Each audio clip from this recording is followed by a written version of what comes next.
And to do that, we're going to talk about insertion sort.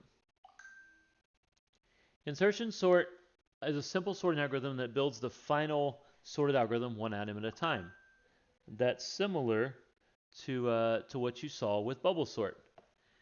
Because it goes one item at a time, it is less efficient on large data sets than some of the other sorting algorithms we will learn next semester. The elements are inserted in the correct positions in the sorted part of the array one at a time.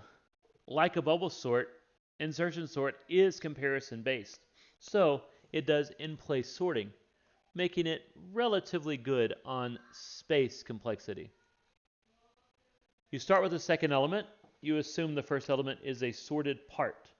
You compare and insert, making room for each element every time you sort through the algorithm, and then you complete when all algorithms are sorted. And we will look at this code when we step into our lab portion. This is our visual representation of the insertion sort. Same array as before, and we're going to compare these elements.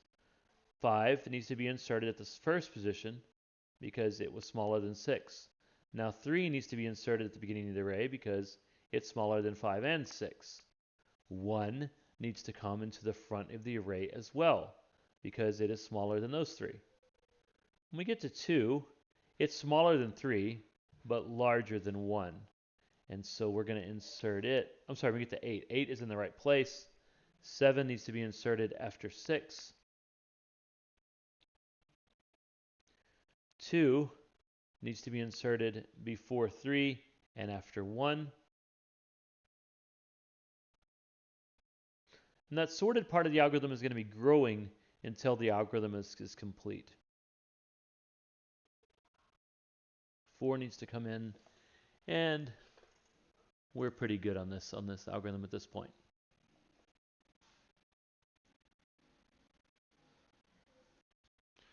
So on the average case, a bubble sort has a quadratic time complexity, again, making it less efficient for larger data sets. On the best case scenario, occurs when a list is already sorted, resulting in linear time complexity. And the worst case is a list is in reverse order, leading to the highest time complexity, that O to the n squared. So you have a list of 4, it's going to take 16 times to run through the whole list. It is an in-place algorithm, so no additional data structures are required, meaning it doesn't require additional memory space proportional to the input size. It runs on its own. Advantages of the insertion sort is it is easy to understand and implement.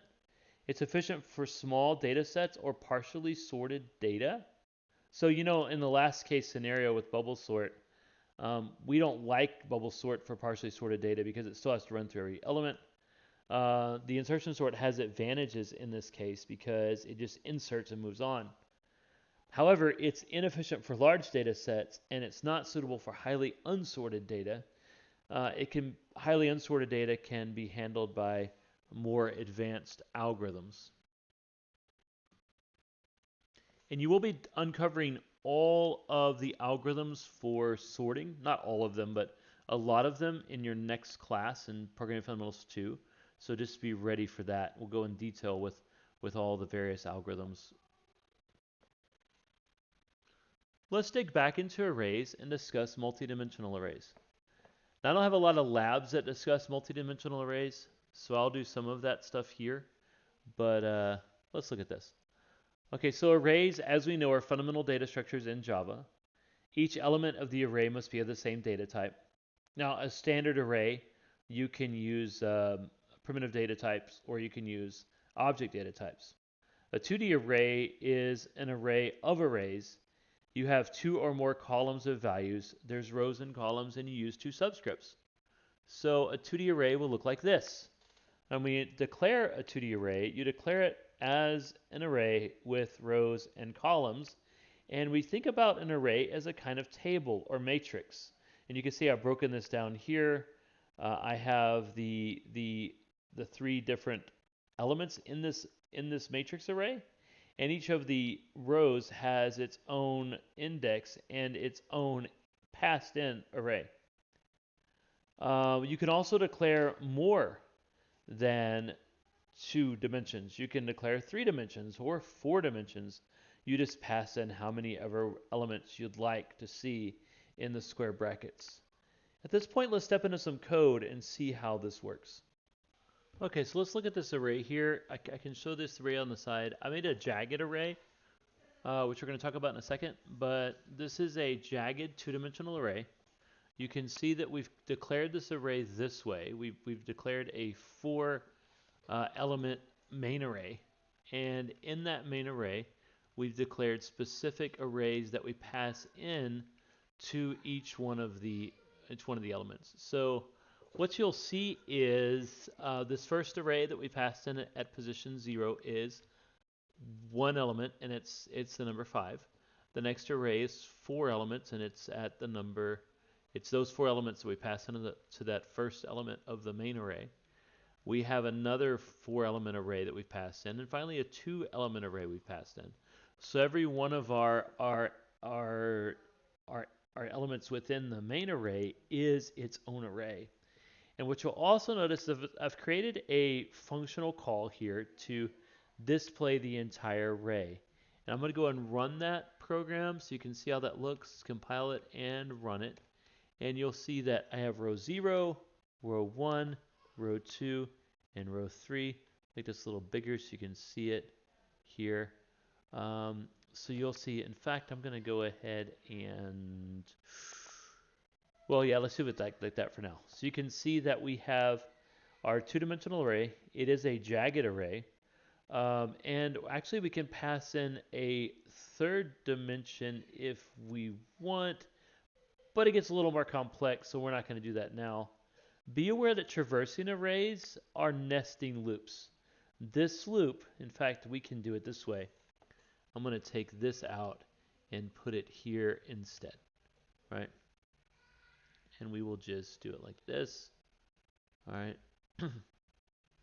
For each number in my array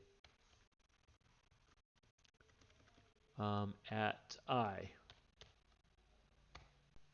For each number in my array at I, we're going to print out that. So then we have a for loop nested inside another for loop. This should still work with no problems. It should do the same thing.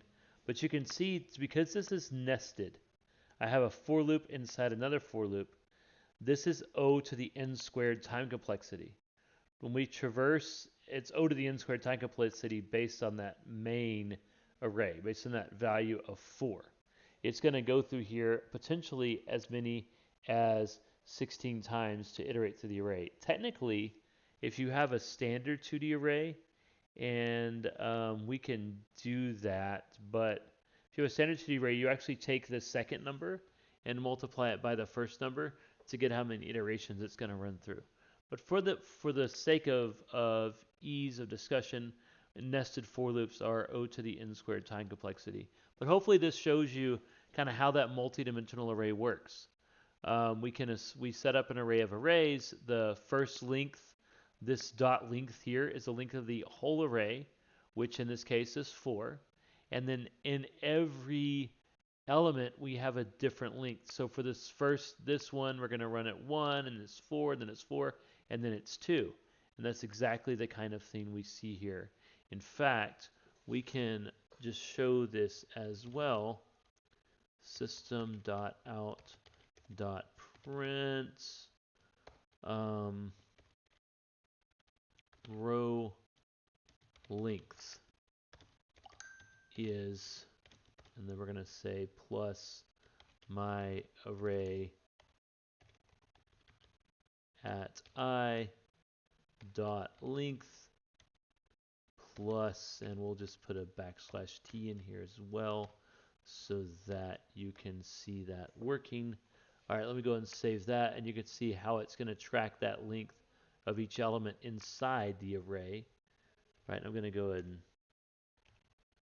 you can see row length is 1, 5. Let me back this out a little bit so you can make more sense of it.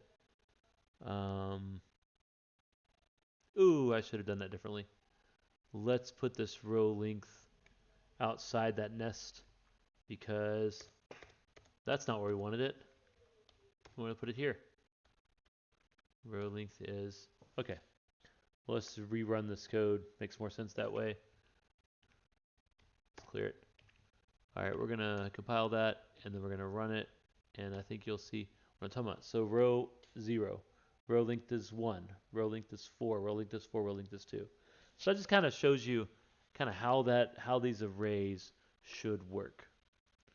You've seen a jagged array?